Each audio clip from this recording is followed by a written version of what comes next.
Hello, my name is Danny Nolan and I'm the Director of ChassisSim Technologies.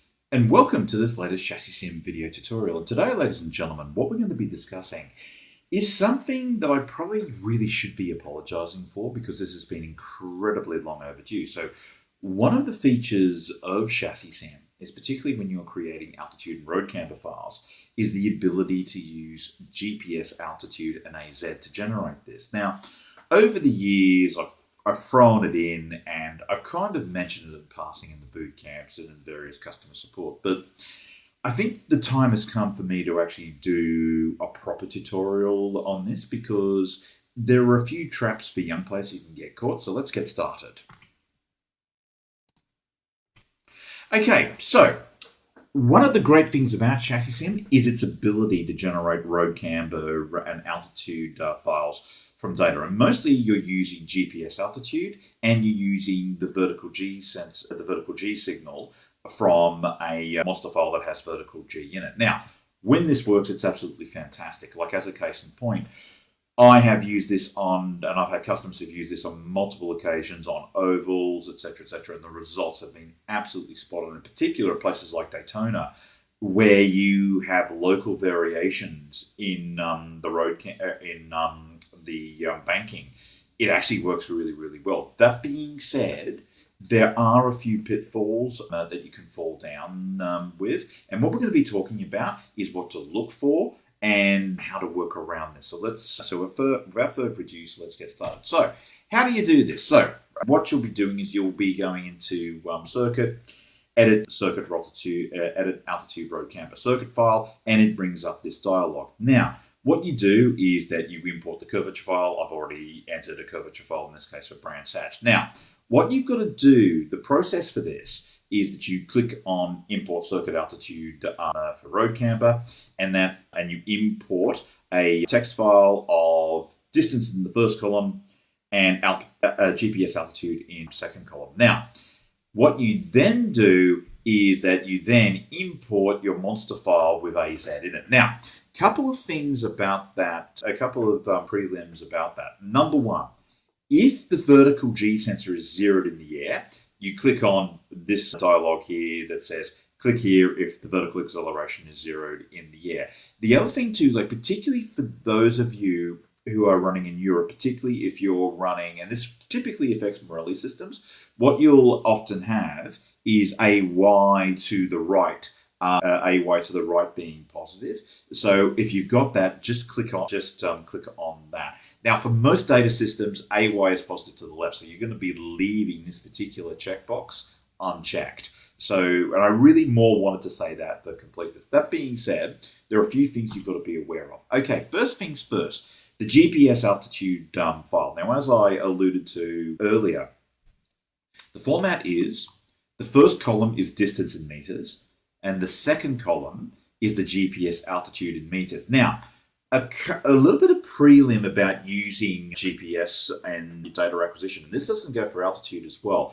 This also goes for when you're doing track maps. Now, if you take a look at the origins of GPS, GPS was originally launched by the US military, and it was there for navigation and also for weapons delivery as well. Now, typically, the really good GPS is accurate to about plus or minus 0.5 of a meter, which is fantastic for getting to where you need to get to. It's also fantastic for targeting. Where it's going to fall down is it'll fall down in terms of track map accuracy, which is the biggest suck you in actually with GPS generated altitude, GPS generated track maps, but also too with GPS altitude. There's a couple of things that you've got to look for. Number one, the big thing that you've got to look for is make sure that the start and the finish altitudes will match up. That for me has always been, like, particularly for people who are using the GPS altitude import feature in ChassisSim, ChassisSim needs those GPS altitudes to match up. Now, with version 3.4.6, that's going to be coming out relatively soon.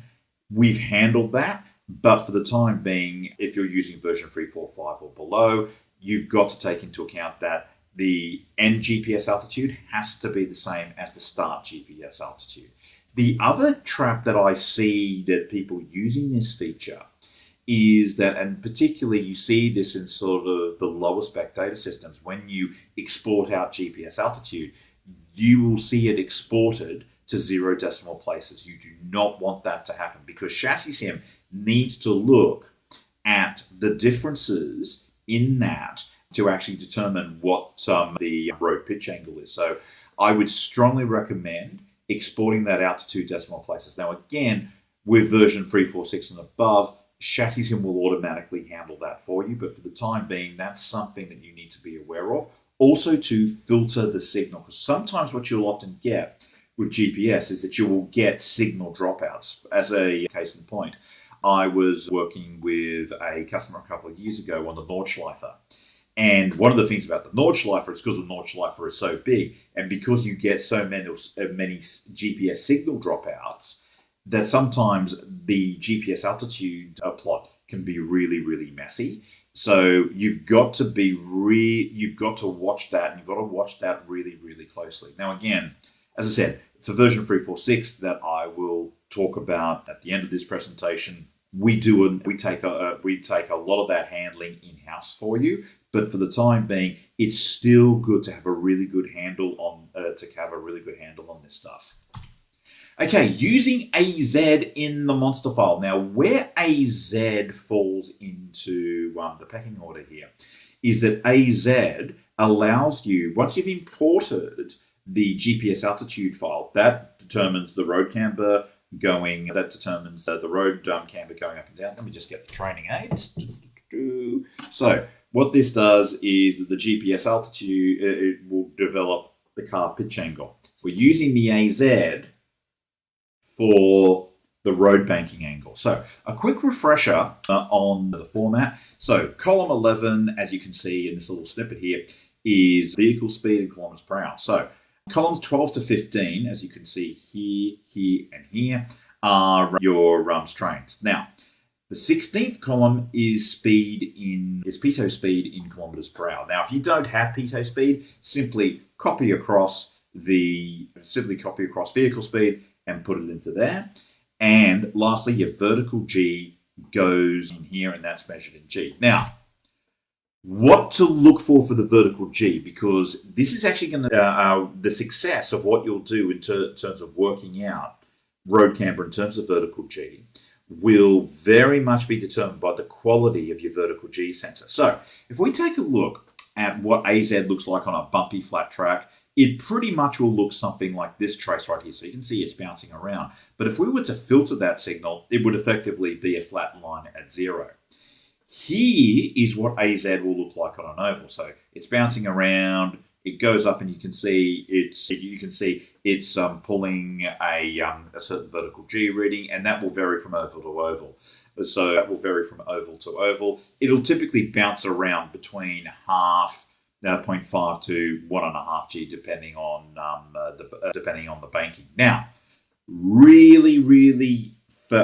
really key thing to observe: if you've got a vertical G sensor that's not either falling into a trace that looks like this or a trace that looks like that, pull the ripcord there and do manually editing. Don't actually use that feature, because that's going to lead you down the garden path.